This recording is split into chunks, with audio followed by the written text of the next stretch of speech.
Lecture du premier livre de Samuel.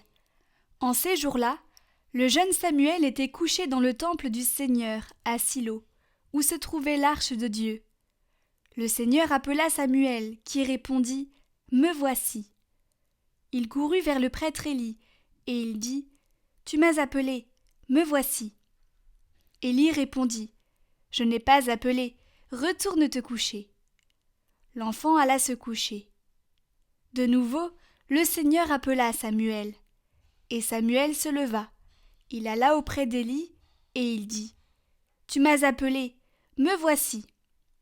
Élie répondit « Je n'ai pas appelé mon fils, retourne te coucher ». Samuel ne connaissait pas encore le Seigneur, et la parole du Seigneur ne lui avait pas encore été révélée. De nouveau, le Seigneur appela Samuel. Celui-ci se leva. Il alla auprès d'Élie et il dit « Tu m'as appelé, me voici ».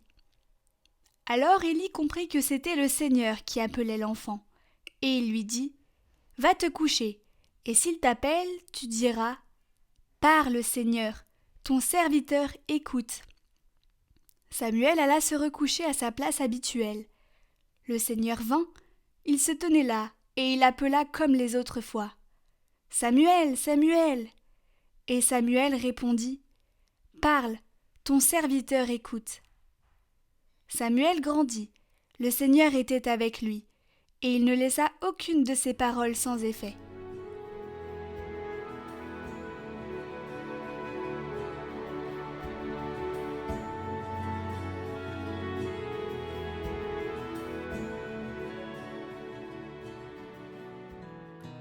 Me voici, Seigneur, je viens faire ta volonté. D'un grand espoir, j'espérais le Seigneur. Il s'est penché vers moi. En ma bouche, il a mis un chant nouveau, une louange à notre Dieu. Tu ne voulais ni offrande ni sacrifice. Tu as ouvert mes oreilles.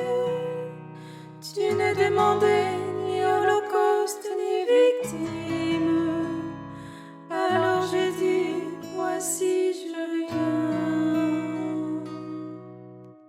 Dans le livre est écrit pour moi ce que tu veux que je fasse. Mon Dieu, voilà ce que j'aime.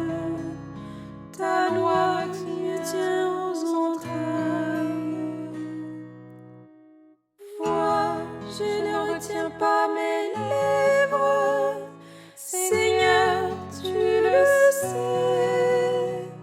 J'ai dit ton amour et ta vérité à la grande assemblée.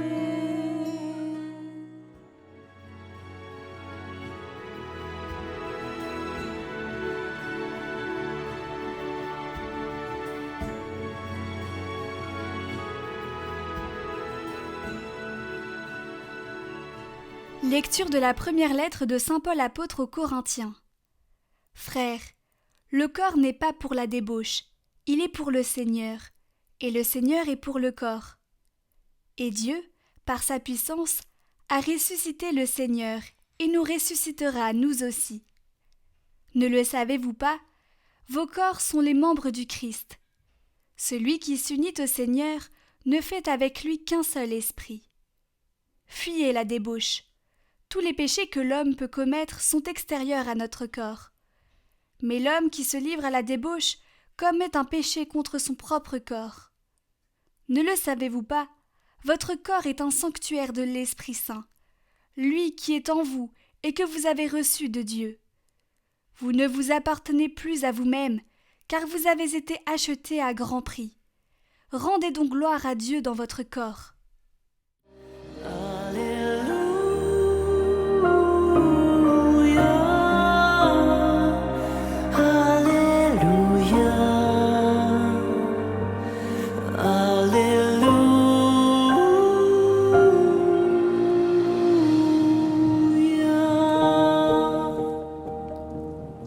En Jésus-Christ, nous avons reconnu le Messie. Par lui sont venues la grâce et la vérité.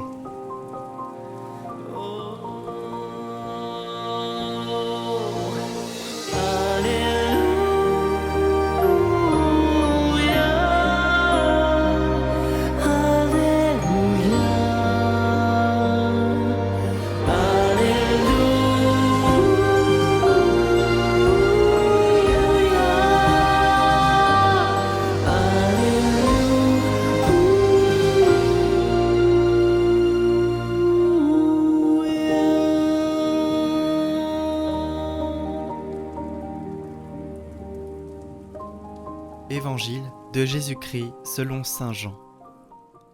En ce temps-là, Jean le Baptiste se trouvait avec 2 de ses disciples. Posant son regard sur Jésus qui allait et venait, il dit « Voici l'agneau de Dieu ». Les 2 disciples entendirent ce qu'il disait, et ils suivirent Jésus. Se retournant, Jésus vit qu'ils le suivaient, et leur dit « Que cherchez-vous » Ils lui répondirent « Rabbi », ce qui veut dire maître. Où demeures-tu ? Il leur dit « Venez et vous verrez ». Ils allèrent donc. Ils virent où il demeurait, et ils restaient auprès de lui ce jour-là. C'était vers la 10e heure, environ 4 heures de l'après-midi.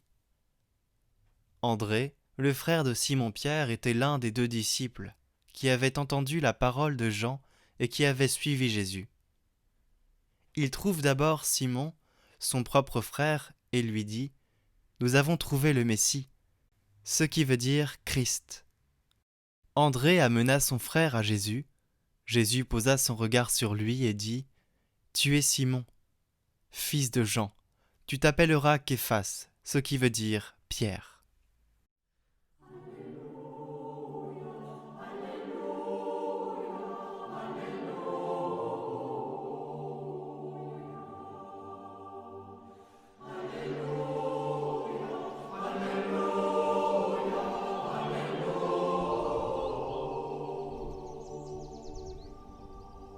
Voici l'agneau de Dieu. De cette petite phrase, tout a commencé. Un homme inspiré par Dieu, Jean-Baptiste. 2 hommes, des disciples de Jean, qui suivent Jésus à son invitation. André et un autre disciple. Ensuite Pierre, le frère d'André. Jésus n'est pas entré dans sa vie publique avec une armée de disciples bien organisés, bien formés, pour évangéliser toute la Galilée, puis le monde entier. Il semble même qu'il ait débuté tout seul. Il allait et venait, nous dit l'Évangile. Mais un homme a invité 2 autres hommes à s'intéresser à lui. Voici l'agneau de Dieu. Et ce fut le début de l'aventure. Ensuite se forma le collège des 12, puis des disciples par dizaines, par centaines, puis des foules qui suivaient Jésus pour l'écouter. En ces débuts de temps ordinaires, l'exemple de Jean-Baptiste est très encourageant pour nous. La parole de chacun compte.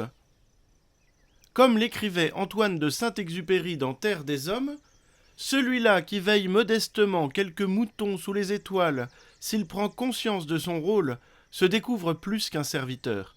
Il est sentinelle. Et chaque sentinelle est responsable de tout l'Empire.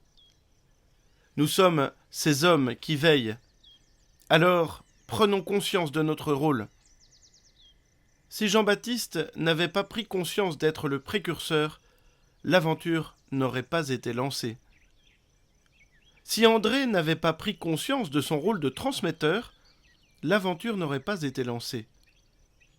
Quant à Simon-Pierre, s'il n'avait pas pris conscience de son rôle de pierre sur laquelle le Christ pourrait bâtir son Église, que serions-nous aujourd'hui ? À nous donc de prendre conscience de notre rôle. L'un sera un priant, l'autre un évangélisateur. L'une sera au service des pauvres, l'autre enseignera et formera les jeunes générations de croyants. Chacun a sa place. Et nous devenons sentinelles en tenant notre place. Et chaque sentinelle est responsable de tout l'Empire. Que la bénédiction de Dieu Tout-Puissant, Père, Fils et Saint-Esprit descende sur vous tous et y demeure à jamais. Jésus, agneau de Dieu, digne es-tu de recevoir honneur, puissance et gloire, la majesté, la victoire, digne es-tu de recevoir notre amour, notre adoration.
Prions pour toutes les intentions déposées en commentaire cette semaine.